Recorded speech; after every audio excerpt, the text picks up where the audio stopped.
do you really care about the people that work for you or not? Do you really care about them as individuals? And from that standpoint, because you care about them and want to see them be successful in their growth and development, then you're able to be even more intentional about your coaching of them and your developing of them and making sure that they are aligned to the overall organization goals and what needs to happen.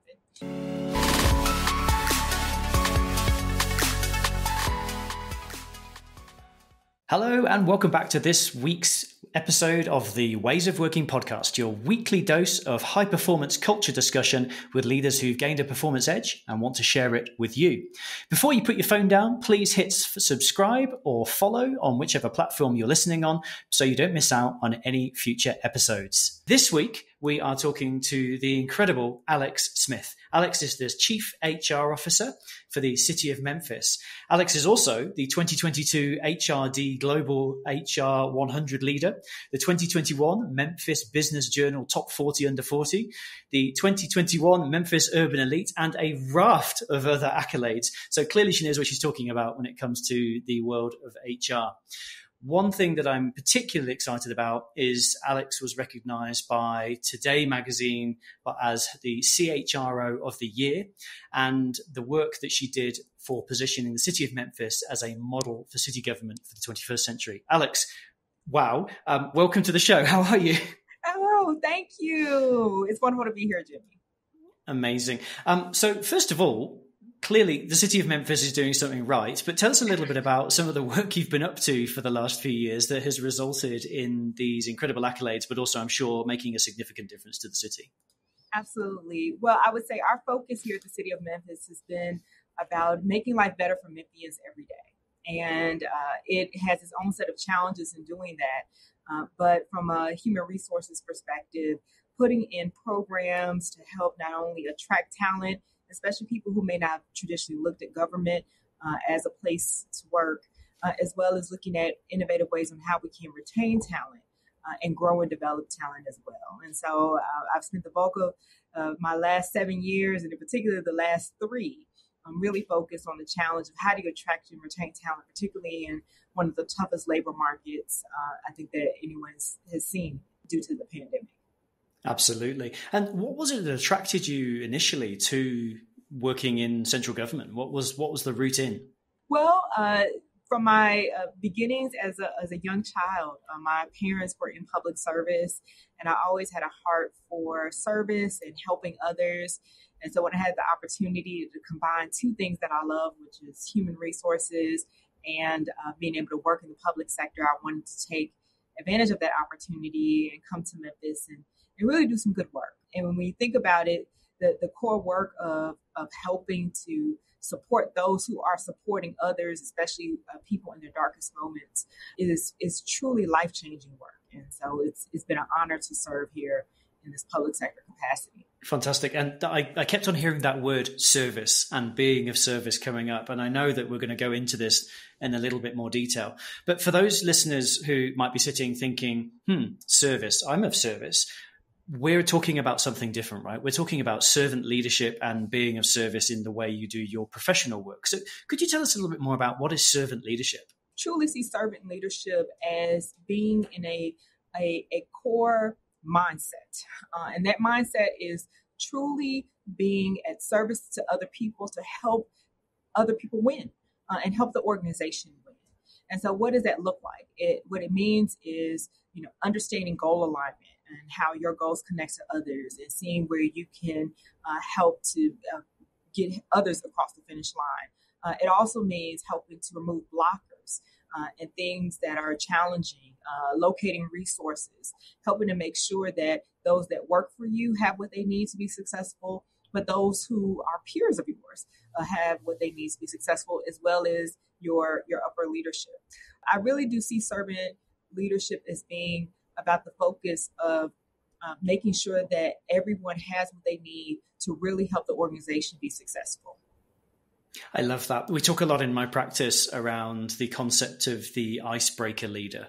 And there's kind of two definitions of an icebreaker, right? There's the warm-up activity you do at the start of an interview or at the start of a conference where you make everybody feel safe and a little bit more relaxed so they can do their best work, be their best selves.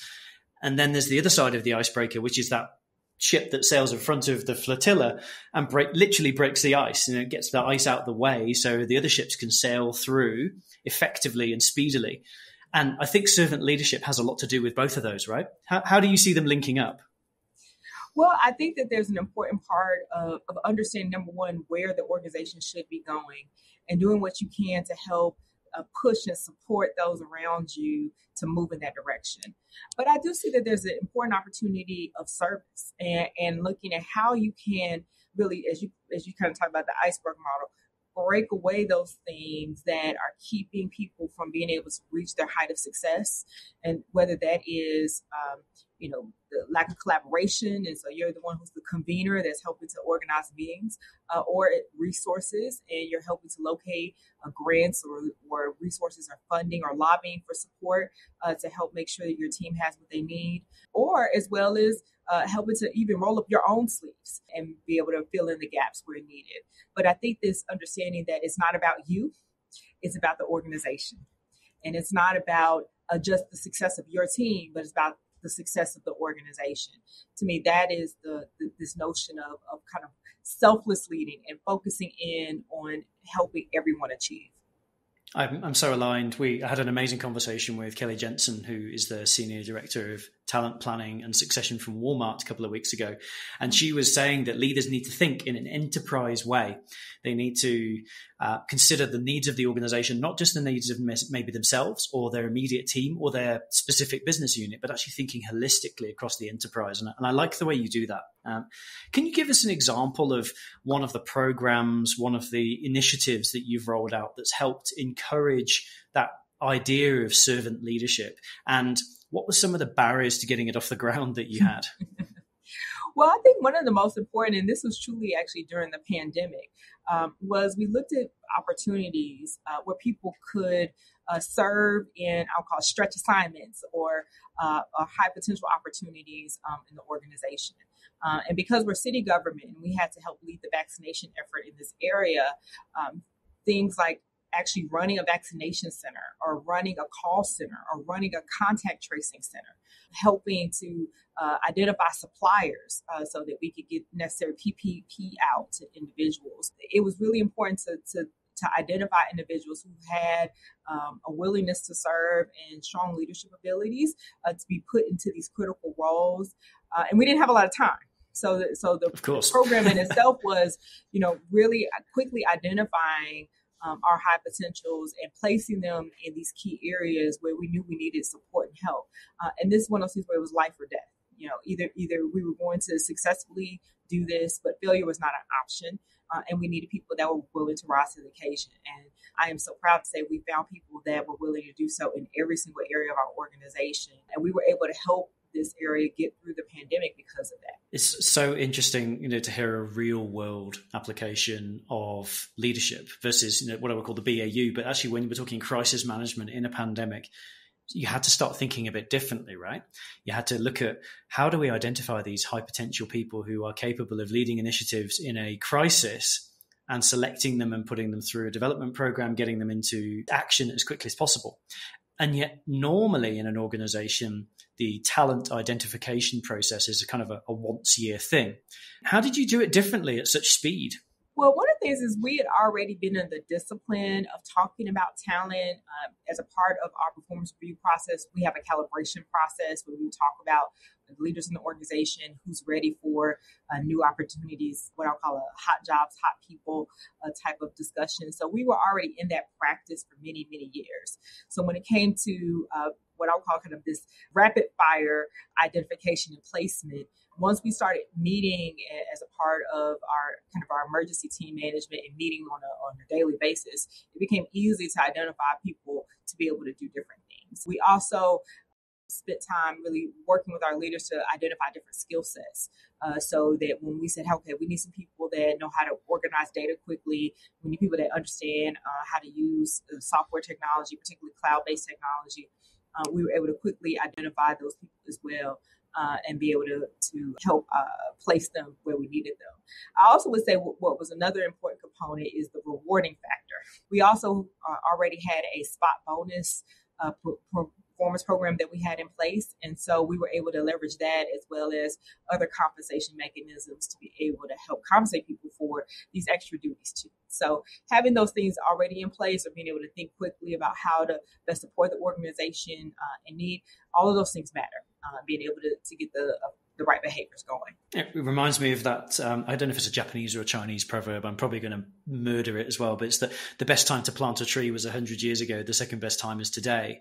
And when you had already put in place those talent management processes and had started to have those conversations as part of your BAU, if we were to think about some of the early stage conversations that could potentially happen, if I'm a CEO or a senior leadership team member sitting around going, I wonder who my talent is. I wonder who my high potential people are. And when the next crisis comes along, I don't want to be left wanting. Where would those conversations start? How would they start to happen? Well, I think, first of all, it happens actually, I would say day one when you're hiring talent and you're talking about their goals and what does success look like in the organization. And you can start to identify people's attributes, what they're interested in, what they're good at. And so we do encourage strong manager one-on-ones and having those conversations. I think the next component in terms of being able to identify that leadership for the next level is where those talent calibration discussions come in. So at least on an annual basis, meeting together as a senior leadership team and talking through, your top talent, where they are, who's being successful is a good practice as well, so that you can keep people top of mind. And that helps too. I think there's also an important point, and I can't reiterate enough the importance of having reward mechanisms. And so we have an annual employee recognition ceremony called Ovation Awards, where we allow for peer nominations for people who have done amazing things in the organization. Even things like that, where we're able to allow for peers to nominate people, it helps people stay top of mind in terms of achievements and collaborations and successes that people have been able to have. And so all of those mechanisms, the one-on-ones, the staff meetings, the annual performance review, the employee recognition programs, and just overall success within different teams helps you to identify talent when you need it the most. I'm fascinated by these Ovation Awards. Tell us some of the incredible things that have been done in the business. Who were the winners? Oh, wow. So each year it varies, but everything from, we had someone who started a youth boxing league that made a difference in curbing crime and youth attainment in a community. We had someone who started a Spanish learning immersion program that really made a difference in one of the communities. We had, of course, a team that implemented cloud technology for multiple business units that was recognized. And so every year there are different teams that are recognized for different things. But the exciting part is this idea that not only are they peer nominated, but seeing the diversity of different things. It's not just dominated by one division, but each division has its own level of success that we're able to recognize. And most importantly, people really knowing that they're successful. I think that acknowledgement just through a nomination, even if they're not the winner, but just that nomination of, hey, I did something that is noteworthy that I should feel proud of, has really helped us by leaps and bounds from a cultural standpoint. Plus, it's nice to get people together, have some food, have some music, right? Some awards, a picture or two, so all of those things are great as well. And it feels like what the City of Memphis is doing is trying to create a curious culture, a learning culture, a growth culture. But I love the idea, we go right back to the start of our discussion around that servant leadership. Actually, it starts with that, those one-on-one conversations. And one of those questions might be, what are your hidden skills, or what are the things you really want to do that are going to make a difference to our city, to our team, our business unit, wherever you may be sitting? And how do I support you to get there? How do I support you to achieve that? I remember from our previous conversation, you mentioned that it's almost like parenting in terms of the way that you want your leaders to interact and to ask those exploring questions, to encourage their teams to try some new stuff. And that might end up with an Ovation Award, sure, but it's certainly going to end up with more engagement and more satisfaction. What are your thoughts on the parallels between parenting and great leadership? So as a mother of two, I'm exploring this idea as well of this idea of being really responsible for the care and feeding of employees, just like you're responsible for the care and feeding of your children. And not in the way of your being patriarchal or dictating, but more in the spirit of, you play a role in their growth and development. And so being intentional about how do you want to grow and develop your children, just like you're intentional about how you want to grow and develop your employees, being intentional about the values that are important to you. So if you want to have a collaborative environment where people are problem solving and co-creating together, then similarly in the household, you should create an environment where people are collaborating, co-creating together, not us versus them. So it's really more about actually this intentionality. I think that's where the parallels are, and understanding the responsibility. So it's no longer about just positional authority of I'm a supervisor and I get paid more money and you're going to just do what I say. But it's more about it is my responsibility to help grow and develop and ensure that this talent is reaching their potential, just like I do at home with my children. So that's really started to make this exploration and seeing these cross paths. So, just like I make a vision statement here at work, I'm looking at how do I make a vision statement at home? Where do I want my children to go? And how do I help them get there? This idea around collaboration. If I expect teams internally to collaborate, not just say, oh, it's so-and-so's fault or et cetera for things not getting done, then I should have the same spirit of collaboration at home too, so that both of them are working together. So everybody must get their homework done before anybody watches TV, and we have to do these things together. So I think that this idea of not compartmentalizing work from home, some of the same skills that you build at work can work at home, and some of the skills that you build at home can help you at work, and understanding that congruency between the two. Hey there, Jimmy here. I just wanted to drop in on this episode and say an enormous thank you for all of the amazing reviews and testimonials and feedback we're getting about the Ways of Working podcast. Top 10% globally, and absolutely thrilled to be there bringing as much value as we can from the Ways of Working community to you, our listeners. I wanted to drop a quick note of one of the beautiful reviews that was left by Jenny M49. Thank you so much, Jenny, for that kind review. Jenny says, for those people who want to gain a practical performance edge full of practical tips in every episode, tune in here. Jenny, we really appreciate your feedback. Thank you so much, and hope that you, our listeners, will follow and subscribe using your favorite podcast platform of choice and bring every episode to share value, knowledge, and expertise from our incredible guests. Take care. Speak soon. That was my next question for sure. What have your kids taught you that you brought to work? Well, one thing for sure, patience. And adaptability and flexibility, but also I think this idea around the importance of relationship. I really do think I missed the mark at first when I became a parent, that having that relationship with your children is just as important as you need to have a relationship from a manager to an employee. And just as we talked about the importance of those one-on-ones, because those one-on-ones are when you get to learn people's interests, what's working, what's not working. That's where you can provide feedback, redirection.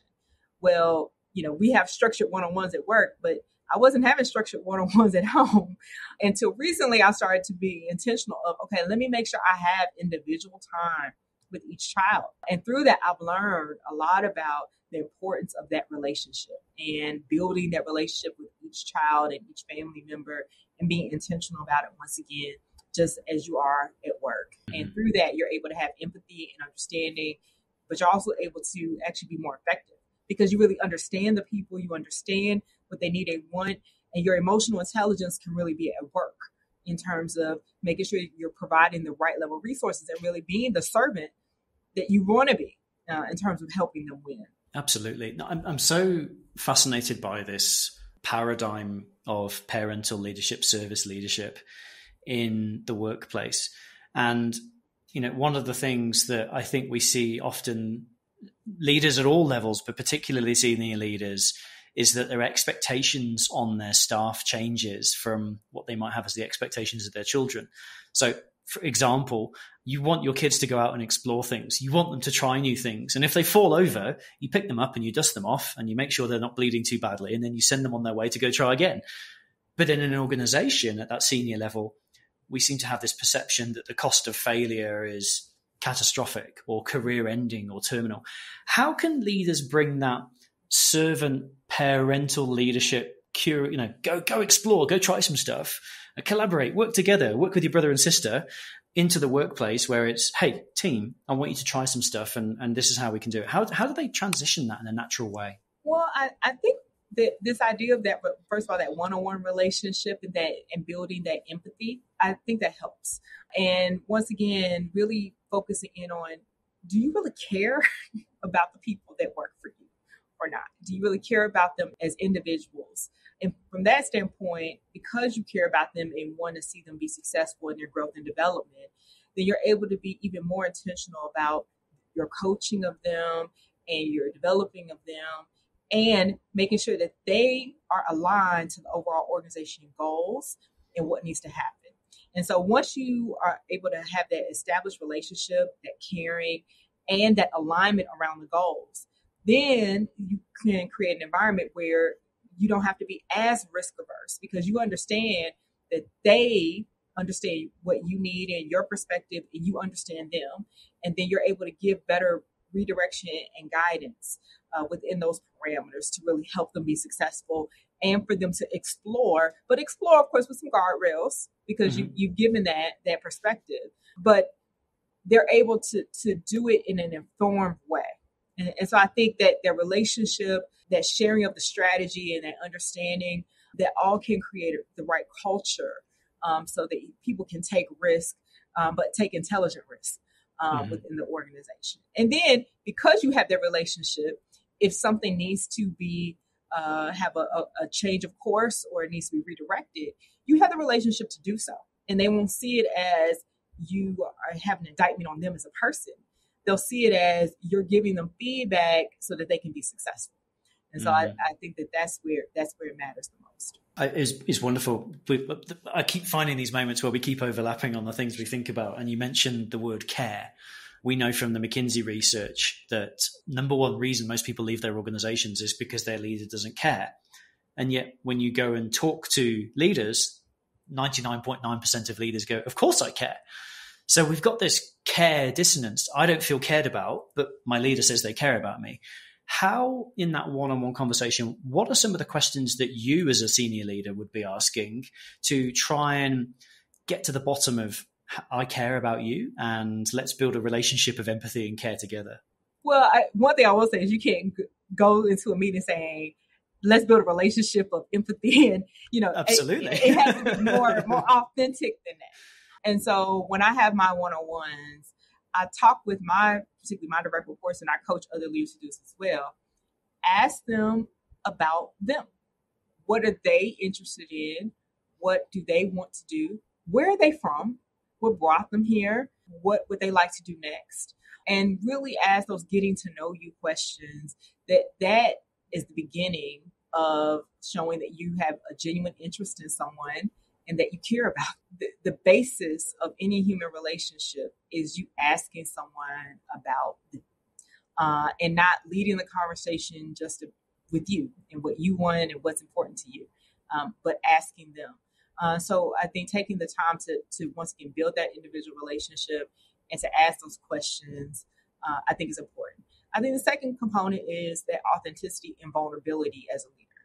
So people appreciate it when you come to them and say, hey, I don't have all the answers, but I like to hear your perspective or your point of view on something. And even if you disagree, you can respectfully disagree, but it doesn't mean that they're not valued because you disagree. So I think that ability to be vulnerable, to say, hey, this is what I know, this is what I don't know, or here's what I'm challenged with as a leader, asking people their opinion as well. And you couple that with, you've already had some introductory conversations, getting to know them as a person. All of that creates a beautiful opportunity where you can show care and concern and build that type of rapport with each other. It's what I'm hearing is that this is not a process. This is a personal relationship. And it keeps going back to this human connection first, right? Absolutely. People will go to the ends of earth for others that they really believe care about them and believe that have a genuine interest in wanting to see the mission be successful and see them be successful as people. Absolutely incredible. And once I know that I've built a relationship with somebody in my team, and we've decided that we're clear on the mission and vision of the organization. We've set some objectives, and we want that person to now go off and start exploring what are some of the things that I could do that might be on the job development opportunities or stretch assignments that are going to allow that person to grow and shine and potentially get an Ovation award, but potentially just do some great work. Well, one thing I'll say is every organization has no shortage of problems, right? Everybody has big, hairy, audacious goals or big challenges that they're faced with, especially during the pandemic and even post-pandemic now. Those beautiful problems that come up, those are excellent opportunities for you to give someone an opportunity to stretch themselves and to really work on how do we solve this problem and work with others on how to solve the problem. So I love the on-the-job experiences of cross-functional teams, cross-functional task force, tasking someone with solving a problem that's there for the organization, whether it's, you're having high call volume or you're having increase in expenses and you're asking, hey, can you do a deep dive on this and give me some recommendations on how to solve that? Whether big or small, those problems and giving somebody the opportunity to get creative and think through how to solve that for the organization, those are wonderful, wonderful opportunities to grow and develop people on the job.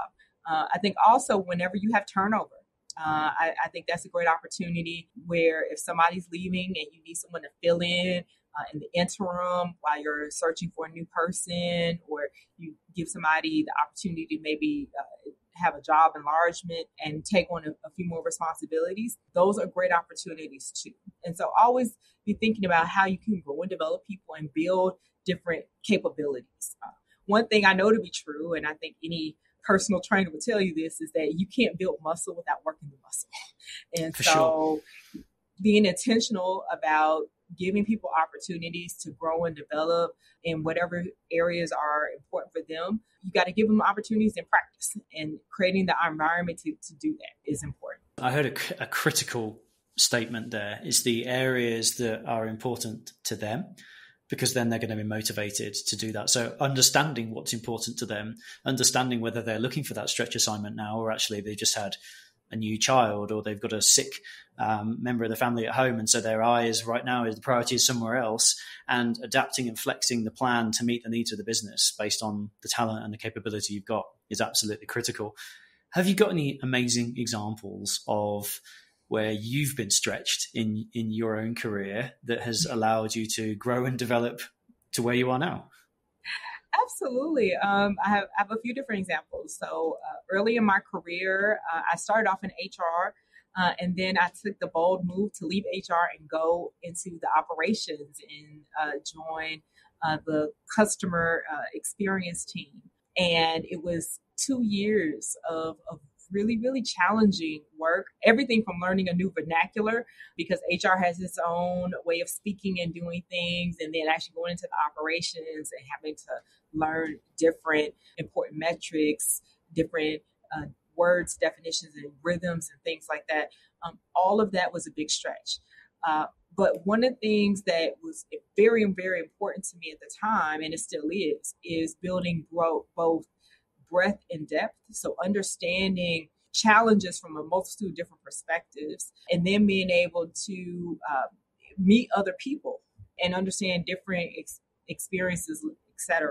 So that experience of going into the operations, I learned a lot about customer success mapping, NSET scores, and things of that nature. And so moving years down the line, now in this role as head of HR, everything from the way that I look at employee engagement surveys and how we stack against other organizations, and how do we look at getting employee feedback and responding to that, to also looking at that customer journey mapping. So in particular, we've improved our time to fill, and a part of that was really mapping out the journey, and what's the type of experience we wanted candidates to have, and most importantly, how we wanted our hiring managers to interact with that process so that we could create the best candidate experience we could, as well as shortening the time frame. So that experience of stepping into operations really gave me exposure to a number of different ways of how different businesses can operate and how to think about the customer experience. And I've been able to translate that into HR.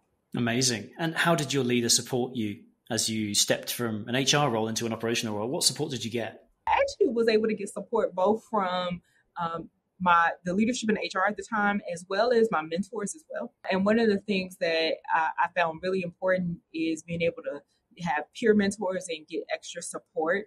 Because whenever you make a big change like that, you're really learning a new language and learning a new culture, et cetera. And so it's good to have coaching and mentorship from others so they can say, hey, when you're doing your PowerPoint, you might want to do it this way, because in this environment, they like to see it in this particular way.